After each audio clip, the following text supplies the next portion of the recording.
in dela predvsem z brezdomci in družinami v stiski.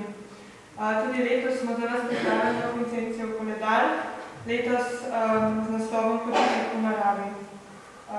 Več se boste lahko povedali zunaj zadnje na stojnici. Sredstvi, ki ste jih pomagali zbrati v preteklih akcijah, se je junija začela gradnja hiše, ki bo predvidoma v oktobru pokrita. Z ugodnimi ponudniki in prostovoljnim delom si bomo v društvu prizadevali hišo dograditi in jo opremiti s čim nižjimi stroški. Ko bo pa gradnja končana, bo naša prva skrb, da iz hiše ustvarimo dom za prostovoljce, ki želijo najti pot v polno in odgovorno življenje.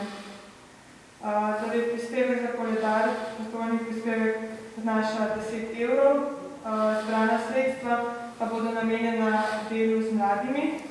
Vaš dar lahko nakažete tudi po položnici, podprete nas lahko pa tudi z namenitvijo dela dohodnine.